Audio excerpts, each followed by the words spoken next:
about what the risk factors are for prediabetes and diabetes. We're going to talk about how to reduce those risks. We'll also talk about what SMART goals are, knowing your numbers, what the research says about SMART goals, and then we're going to try to go ahead and create and share our SMART goals today. So when we leave today, that we'll have something to work towards and have a clear vision of what we want to do in 2026. So risk factors. When I think about the risk factors for prediabetes and diabetes, I like to break them up into two different sections. I like to think of them as the things that we cannot change and then the things that we can change. So with prediabetes or diabetes, the things that we cannot change are going to be things like our age. So if we're over the age of 45, we have an increased risk for prediabetes and diabetes. If we come from a high risk ethnic population, so we're African American, if we're Hispanic, Hispanic, Asian, or Pacific Islanders, those are high risk populations for prediabetes and diabetes. Also, if we're a woman who had a baby over 9 pounds, so if we've had large babies in delivery, or if we had diabetes during pregnancy, we know that that puts us in increased risk for prediabetes or diabetes. So if a woman has diabetes during pregnancy, she has a 50% chance of developing diabetes later on in life. So most of the times when somebody has diabetes during pregnancy, their blood sugars are elevated just during that period of time. And then after they deliver the baby, everything goes back to how it was before. And so their blood sugars are then regulated. But we know if they have that issue during pregnancy, then they have a 50% chance of developing prediabetes or diabetes after pregnancy. So for that person, they want to make sure they're always getting their blood sugars checked to see where they stand. And then also if we have a family history of diabetes, that also increase our risk. So these are the things we can't change. We can't change our age. We can't change our ethnicity. We can't change, if we have a history of diabetes during pregnancy, and we can't change the genetics, our family history that we've given. So we can't change these things. So if we have any of these risk factors here, we really have to focus on the things that we can change.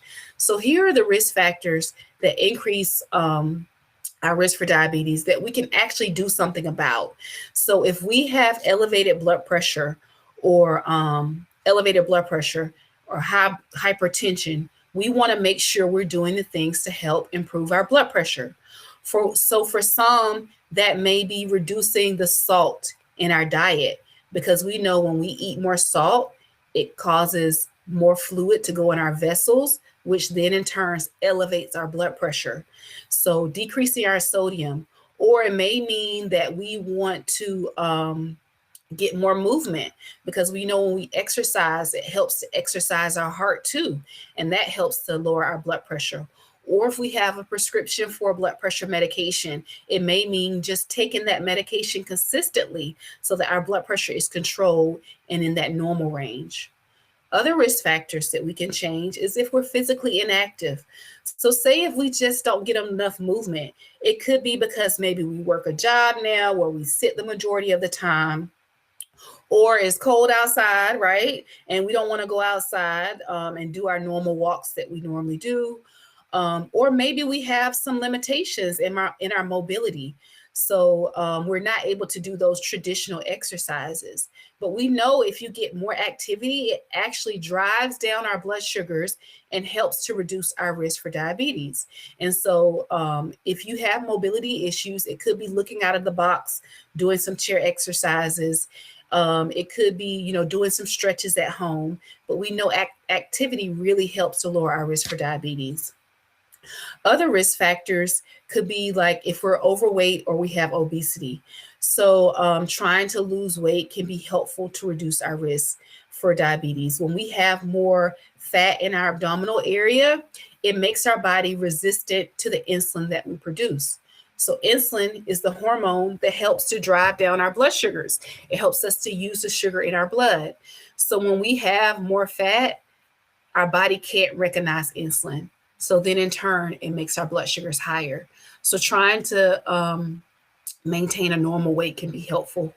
And then also, if we have abnormal cholesterol, doing the things to lower our cholesterol. So, eating more fruits and vegetables, trying to reduce our intake of fatty foods, exercise, all those things are good for your cholesterol. And then if you're a smoker, trying to stop smoking, because we know that smoking over time causes damage to the inside of our vessels, which then in turn can increase our risk for diabetes.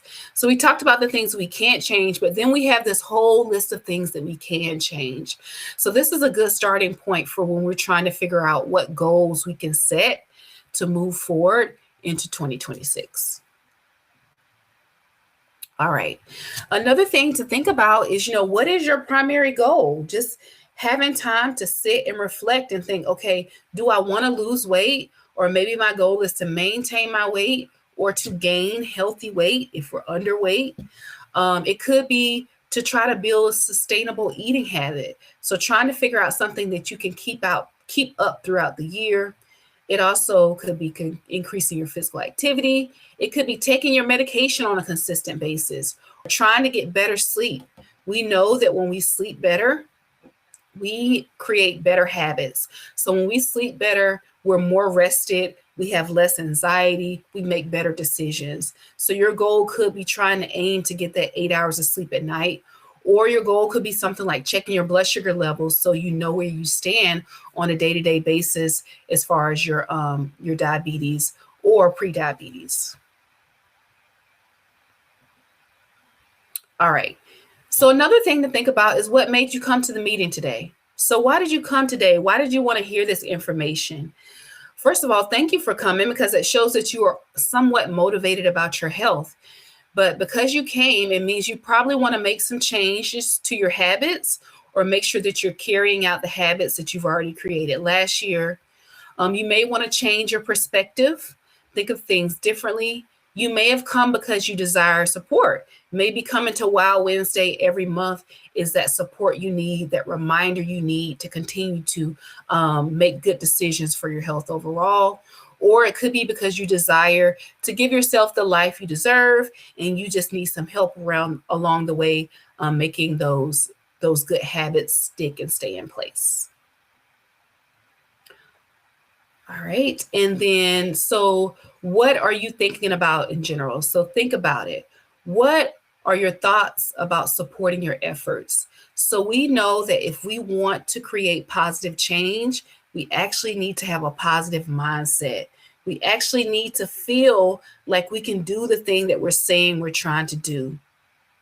So if you say, there's no way I can exercise, there's no way I can eat healthier, there's no way I can change in 2026, you 100% will not make the change, right? So you have to believe that you can actually do it. You have to create a positive mindset for yourself. And sometimes it means just saying those things out loud to yourself until you believe them, right? So I am going to exercise more in 2026. I am going to eat healthier in 2026. I am going to take control over my health in 2026. So those are things you can say out loud to yourself, so that you kind of shift your brain and the way you're thinking so that you can create those positive habits. Also, it's good to know where you are right now. So where do you stand right now? Being very clear and honest about what you're currently doing and what you're not doing in order to reach your goals. So when we have a clear mindset and a focus and thoughts about where we currently are, it gives us that first step to actually reaching our goal. And it makes us choose goals that are actually realistic for ourselves as well. So knowing where you are right now, and then what can you actually commit to? So doing something daily, no matter how small it is, can actually make a difference. So trying to commit to small steps can make a difference with time. So we're going to now talk about, the SMART goals. So SMART stands for specific, measurable, attainable, relevant, time-based goals. We know that when we use this setup, to create our goals, we're actually more likely to achieve them because they're specific. It's something we can measure. We know it's something we can actually do, is relevant to our life, and we have a time that we want to check back in and see how we're doing. So now we're going to kind of break down all these different areas related to the SMART goal. And this is just an outline of what you can use to create your goal. So a personal goal of mine is to, in order to meet this goal, I will. And then how many times or minutes per day or per week will I work towards this in order to reach my goal? So let's look at this a little bit closer. And before we get started, it's also a good idea to have like a snapshot of where you currently are. So this could be making sure you go in for your appointment so that you can get your blood drawn, talk to your provider about what your goals are, your health goals are. It could be, just logging back into your portal, looking at your goals from last year, writing it down what your A1C is, knowing what your current weight is, knowing what your blood pressure, your cholesterol levels are. So you know where you started, so you know then where you need to go. All right. So where do you start? You choose one or two goals. You try to stick with it. You master it. You build consistency. When you achieve a small goal, it gives you that motivation. It gives you that confidence to keep going to achieve more goals. What small actions can you take to achieve your goal? And then forget the all or nothing mentality. Sometimes it's like, okay, I want to exercise 5 times a week. And if I can't do 5, I don't want to do anything. We need to let that go. We need to start where we are, choose small goals, and then build our confidence from there. And then try to choose goals that are specific to you. So in the context of diabetes, it could be, improving your blood sugar level. It could be getting more physical activity or making sure you take your medication the way you should. So S stands for specific. So keep it simple, define it clearly, and ask the what, the why, and the how. So I'm just going to use the example of being aware of my blood sugar levels. That's what we're going to think about as we work through this SMART goal. So what I want to do is monitor my blood glucose levels. Why do I want to do it? So that I know how my body responds to the food I eat and to activity. And how am I going to do it? I'm going to use a glucose meter or a continuous glucose meter.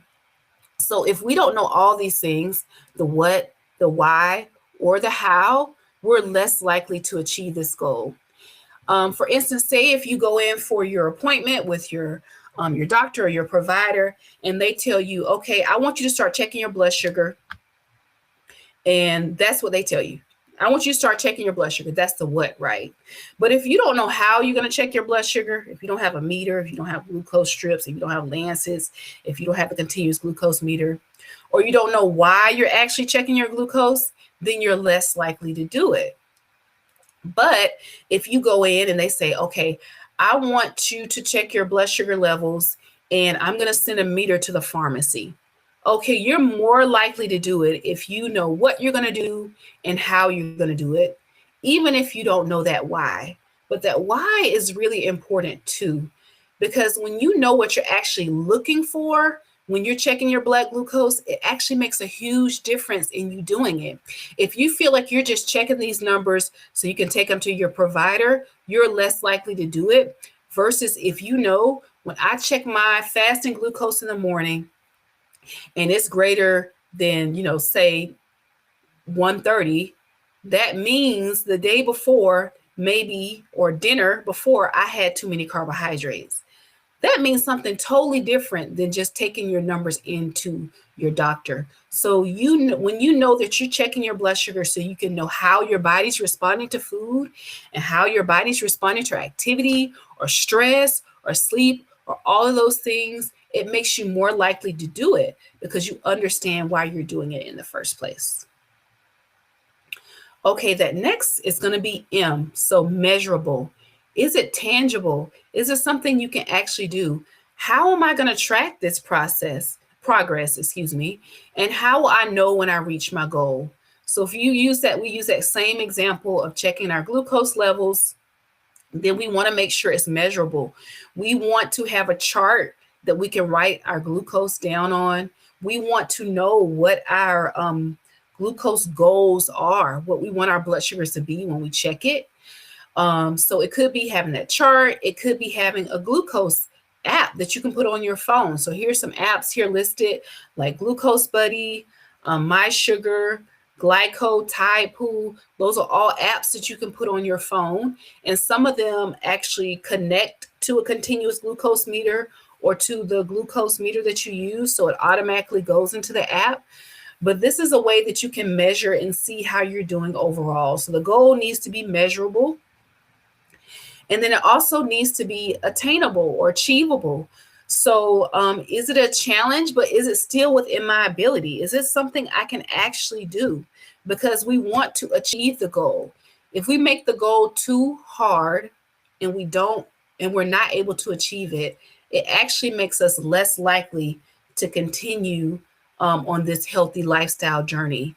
Versus if we make it a goal within our reach and then we achieve it, it gives us a lot of confidence and motivation, and it boosts us to create more goals or to try harder. So is this something still within my ability? Do I have what I need? So if I use that same example of checking my glucose levels, do I have a glucose meter? Do I have a refill on my strips and my lancets? Do I have a way to organize my information? So do I have the things I need to actually to be able to achieve this goal? The R is for relevant. So it needs to be something that's important to me. I can't choose a goal based off of what somebody else wants, because then I'm not motivated to actually achieve it. So is it worth doing it? Will it help me achieve my goals? And is it sensible? So if checking your blood sugar is your goal, is it worth it to me? I need to know what these numbers mean when I check it, so it's actually worth it to me. Will checking my blood sugar help me make better decisions on a day-to-day basis? And will it help to lower my risk or my long-term complications that are associated with having diabetes? So the good thing about checking your blood sugar is it gives you this additional awareness. So you may see your doctor or your provider every 3 months. You may see them every 6 months. It could be every year, but you have all these days between these visits where if you knew what your blood sugars are, you might make different decisions. So we know that when our blood sugars are very high, that we have symptoms of elevated blood sugar. We may have more thirst, we may have more hunger, we may have more urination. But that's when your blood sugars are really, really high. We don't want to wait until then to know where we stand. But if we develop this habit of checking our blood sugars on a regular basis, if we see these spikes, then we can make either some changes in our diet, we can get more movement, we can make sure we're taking our medications the way they need to be taken, or we can go ahead and schedule that appointment earlier so that we can get things under control.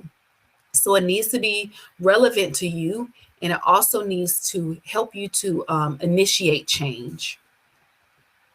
And then lastly, it needs to be time-based or time-bound. So do I have a time limit? Does this time limit make sense? And should I adjust it? So if we're going to talk about checking our blood sugar levels, it's good to know how frequently we're going to check. So what time of the day we're going to do it. And then also maybe say how long we're going to do it for. I want to do this for the next 90 days. And then once you achieve that, you can say, okay, I'm going to do it for another 90 days. Or it could be, I'm going to do this until I have my next follow-up visit. So I have something to share with my provider when I'm there. Because when you go in for your visits, all they can look at is that A1C. And that A1C is the average of your blood sugars. They can only help you so much. But if they have that A1C along with some numbers along the way, they can give you better guidance on, how to adjust your medication, or it could be, how to change your diet or your exercise level. So having that time-bound piece to the SMART goal also makes it more likely for you to achieve it. So the goals that we talked about so far has been related to, checking our blood sugar level. So now we'll just talk about like some sample behavioral goals that we can use using the SMART goal setup that we talked about earlier. So if it's going to be about monitoring my blood glucose level, one could be a personal health goal of mine is to monitor my blood glucose level. In order to meet this goal, I will monitor my blood glucose at least twice a day before breakfast and once other time of day, and record this in my logbook for my next appointment. So this might be a run-on sentence, but you see how specific this goal is? So I know I'm going to monitor my blood glucose. I know what time of the day I'm going to do it. I know where I'm going to record my information, and I know how long I am going to do it for. And I could also put, using my glucose meter. So that would tell me what I'm going to use. So that's a very specific goal. If you head into your week and okay, I'm going to monitor my blood glucose twice a day at breakfast, before breakfast, and after breakfast. On Monday, and then on Tuesday, before breakfast and after lunch. And then on Wednesday, before breakfast and after dinner, and so on and so on. You're more likely to reach that goal because you know exactly how everything is going to be done. Or it could be a personal goal of mine is to increase my physical activity. In order to meet this goal, I will walk for 20 minutes in the morning on Monday, Wednesday, and Friday in my neighborhood. You see how specific that goal is? I know what I'm doing. I know what my goal is. I want to increase my physical activity. I know how I'm going to achieve it. I'm going to walk. I'm going to do it for 20 minutes. I know what days of the week I'm going to do it, and I know where I'm going to do it. And also a physical activity is even more helpful, if you can do things like prepping the night before. It could be putting your clothes out so that they're visible. It could be having your snack, your pre-exercise snack, readily available for you, because it makes you more likely to achieve the goal if you have everything planned out. Another one could be a personal goal of mine is to learn more about my health and my risk factors. In order to meet this goal, I will attend a weekly diabetes education program in spring 2026, and I'll schedule to get my numbers checked before April. So we have a timeline. We know when we're going to do these things. We know how we're going to do it, and we have all the steps set up. So the more specific your goal is, the more likely you are to achieve it. So there was a study done, and the study was done with pharmacists who were helping patients to create SMART goals based off of the information we talked about previously. So they would call the patients. It was a telehealth study, and they would create SMART goals with the patients. And then 3 months later, they looked to see how their hemoglobin A1C improved over that period of time. So they found that the patients that used the SMART goals were able to lower their A1C by 1.2% versus people who did not use the SMART goal method. So the people who did not use the SMART goal method, they still reduced their A1C by 0.85%, but not as much as the people who actually use SMART goals. And that's because those goals are so specific, it takes the guesswork out of it, right? And we know that if you can reduce your A1C by 1 to 2%, it reduces your long-term complications of diabetes by 22%. So that means if you get your A1C from 9 to 8 or from 8 to 6.5, that you're reducing your long-term complications by 22%. So using the SMART goal method actually has some research and science behind it. You're more likely to achieve those goals when they're specific, they're measurable, they're attainable, they're relevant, and they're time-based. All right. So, let's kind of put our thinking caps on. Let's think about, some goals that we want to achieve. And it's important that we write our goals down. There's a connection between the mind and the hand and the pen and paper that helps to make these goals more sustainable when we write them post them up places where we can see them to remind ourselves of the goals. It's also helpful to say it out loud, to create that positive energy around the goals that you want to set. I am going to be healthier in 2026, and I'm going to do it by this, and this. I am going to get more exercise in 2026, and I'm going to do it by taking these steps. It's also helpful to share your goals with others. Um, I found a researcher said if you share your goals with others, you're 42% more likely to actually achieve your goal. So by sharing it with others and having that accountability partner, someone that you know is going to help you stick to the goal, makes you more likely to achieve it. So putting that goal, having that accountability partner, it could be someone in your household, it could be a friend, it could be Facebook, putting your Facebook post on there with your goals. It actually does matter when you have that person that you're accountable for. So write it down, say it out loud, and share it with others. So let's take some time now to try to think of our SMART goals. And we can use the framework that I shared earlier to try to achieve it. So let's just take a couple of minutes. And so we'll ask, we only have one attendee right now. So Mr. Powell, it's on you. You have to come with a SMART goal. Ashley, if you have a SMART goal you want to come up with, you can do it too. And I'll come up with one for myself. So let's just take a moment and we're going to write it down and we're going to say it out loud. So you can type it in the chat, say it out loud. You're sharing it with us, and then maybe share it with one other person, in your circle so that you have that accountability. So I'm going to work on mine right now too.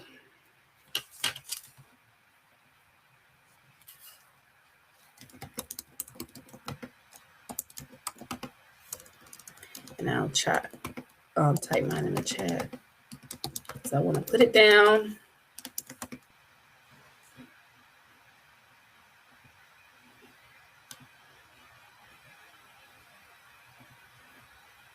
Just to increase.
All right. So we have a goal. Let me make sure mine is in.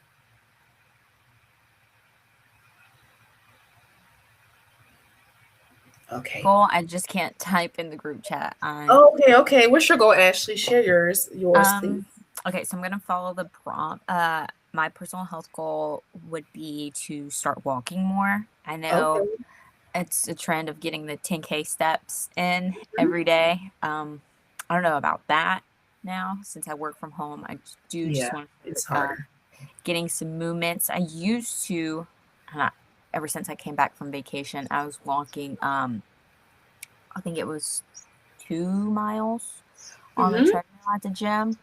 But now I just haven't gone back. So I would set a personal health goal of mine to just get back in the gym, walking more.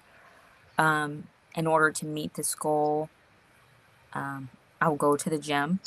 And how many times I'd want to go, I guess I would start maybe 3 times a week. Okay. For like an hour a day. That's good. And if you want to make it more specific too, you can go ahead and decide what days of the week you want to do it. Put it on your calendar the same way, you would put a meeting, because Yeah. the more specific your goal is, the more likely you are to achieve it. So that's a good goal. That's great. Okay, and then Mr. Powell said, I need to plan physical activity, reduce distractions and interruptions, and overall commit to working out, exercising 3 days a week for 20 minutes. So that's good. So, a personal goal of yours is to increase physical activity. In order to meet this goal, I will exercise for 3 days a week for 20 minutes per day. And then, like I was telling her, if you want to take it even further, you can put what days of the week it's going to be. You can put a reminder on your calendar or on your phone, workout day at this time. Maybe sitting down on a Sunday and just planning out your week, how you want it to look. Picking out your clothes, doing all the things you need to do, because it's very easy for all of us to get distracted from exercise, right? Especially if it's not something that we've already integrated into our lifestyle. So trying to take any of those distractions or interruptions out of the way, that way you can achieve the goal. So for mine, I said a personal goal of mine is to increase my physical activity. I think we all have the same goal, right? We want to be more active. In order to meet this goal, I will attend the play. That's a workout class at my gym at 8:30 a.m. on Monday, Tuesday, Wednesday, and Friday for the next 3 months. So my goal is to try to do that for the next 3 months. And then when I get to that 3-month mark, I'm going to look back and I'm going to see. So one of the things I realized when I check into the gym, they have an app and they keep track of every day you check in. So every time I check in, I'm going to have it in my phone. And in 3 months, I can look back and see if I made my goal of going to the gym on those days. And if I made the goal, I'll feel great. I'll feel motivated. I'll feel confident and say, maybe I can do more, or maybe I want to continue with this. And if I haven't, I can try to look and see, okay, is it a certain day that I always miss? What's happening on that day? What's distracting me from doing that thing? Or is it a week that was harder for me than other weeks? What happened during that week that may have made it harder for me? That way I can pinpoint any hurdles or anything that's making it harder for me to reach my goal. So I think that's really great that, we all have this goal of physical activity. Now I work from home and I realize if I don't plan to be active, it just does not happen. Like walking up the stairs, the times I do it is not quite enough. So I have to make sure I have a goal that's going to be specific, measurable, attainable, relevant, and time-based. That way I'm more likely to achieve the goal. All right. So we put our goals in here. These were the goals we talked about before, just in case you wanted to go back and look at those. And then lastly, some resources. So the American Heart Association, they have information about blood pressure and cholesterol. The CDC has our risk test there that you can take. The Diabetes Association of Atlanta. So come into these WOW Wednesdays, signing up for a course if you haven't done so already. Also, the ADA, the American Diabetes Association, they have tons of resources there too. Menus, exercises, all the information you really need to know about diabetes. There's tons of information there. YouTube is a good resource. There's lots of classes, chair exercises, stretches to warm up for your exercises. They even have like walking classes you can take. So right now, if it's too cold or uncomfortable for you to walk outside, they have walking classes that you can do there too. So there's lots of resources available to us. We just have to tap in. So I'm glad that you came to the WOW Wednesday today, because it means that you're motivated. Even if you haven't reached your goal yet, it means you're motivated, you're thinking positively, and you desire to have change. So desiring to have change is that first step. Now we have our SMART goals written out. We know what our plan is, and when we want to start. So today is Wednesday of this week. So we got Thursday, Friday, Saturday. We still Well, today too, it's only 12, right? You got 4 days left in this week. So even if we can't do those 3 to 4 times, maybe for the rest of the week, we could do 2. We could try to get to the gym on Thursday and Friday if time allows, or we can try to get our 20-minute walk in on Thursday or Friday. Today, we can go ahead and, decide what time we're going to do it, pick out our clothes, make sure we have our pre-exercise snacks. That way we can finish the week off good. We don't have to wait until Monday. We can start today or we can start tomorrow, right? Okay, does anybody have any questions? It could be about SMART goals. It can be about diabetes in general. Or if you have any feedback, this would be a good time to do that too.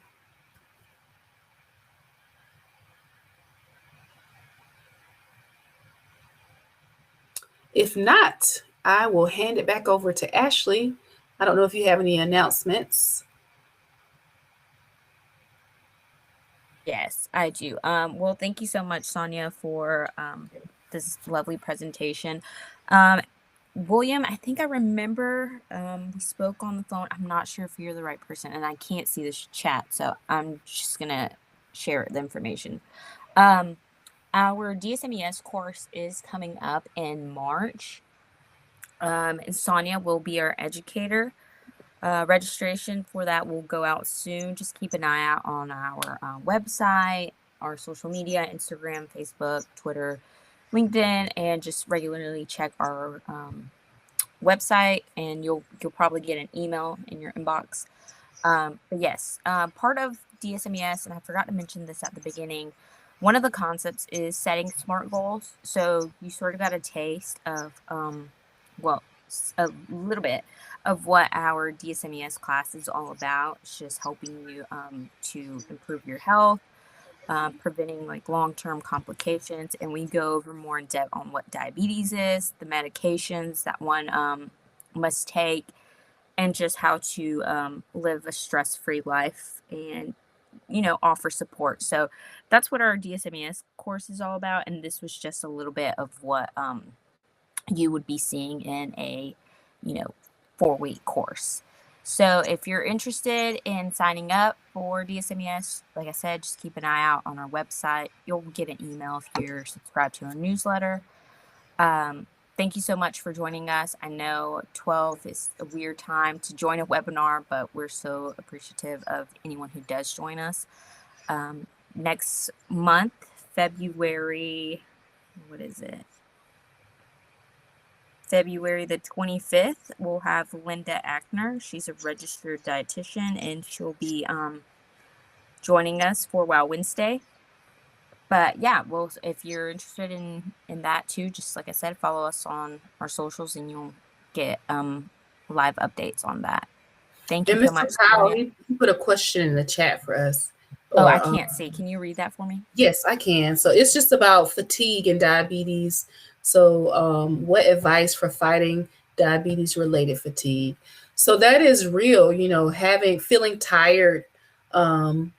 It could be because of changes in your blood sugar that make you feel a little bit more tired. So trying to work on the foundational pieces of health. So one, managing your blood sugars, trying to get them at a regulated level. 2, looking closely at your sleep routine. So sleep, we kind of gloss over sleep, but it's very important for how our body is able to work and how our body is able to manage the conditions that we have. So trying to go to bed at the same time every night, because when you do that, it gives your body an alert. Over time, your body knows, okay, it's time for me to wind down. It's time to go to sleep. So, cutting down on your screen time before bedtime can be helpful. Using your bedroom only for sleep. So not watching TV in the bed, not eating in the bed, not doing other things in the bed, just using your bed for sleep. Reading before bed, because that can help you to relax. There's certain scents that are helpful for you to relax for sleep. So trying to focus on your sleep is part of it. Trying to make sure that you take your multivitamins. Vitamins are important for our overall health.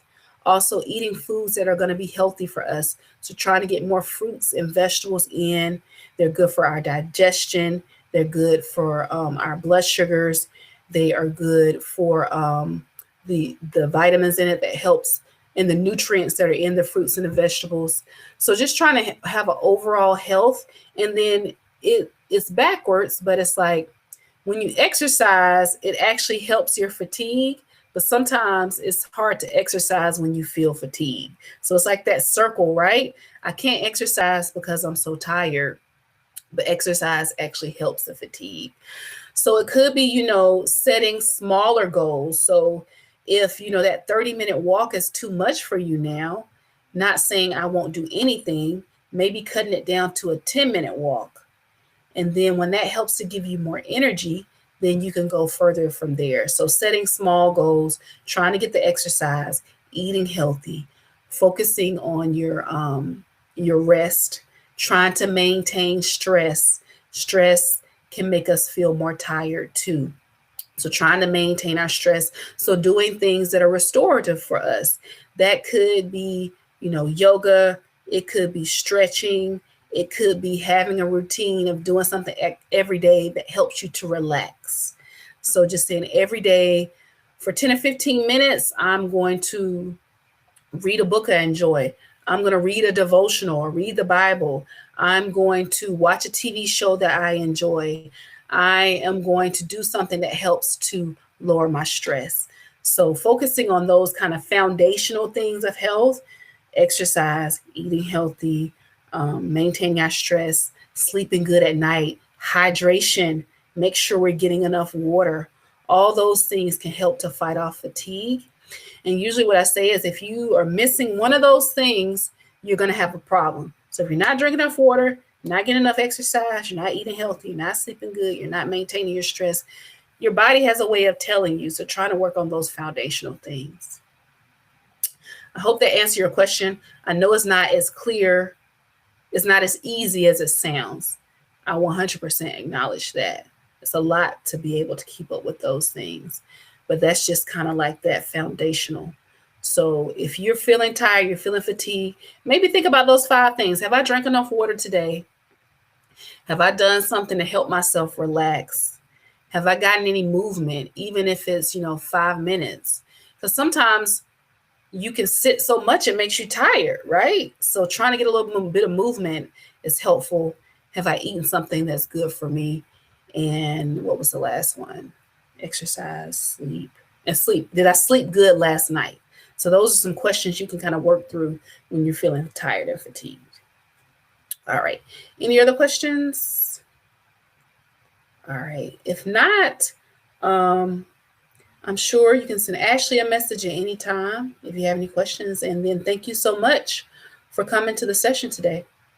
Thank you. If there are no more questions, I can't see the chat. There's not.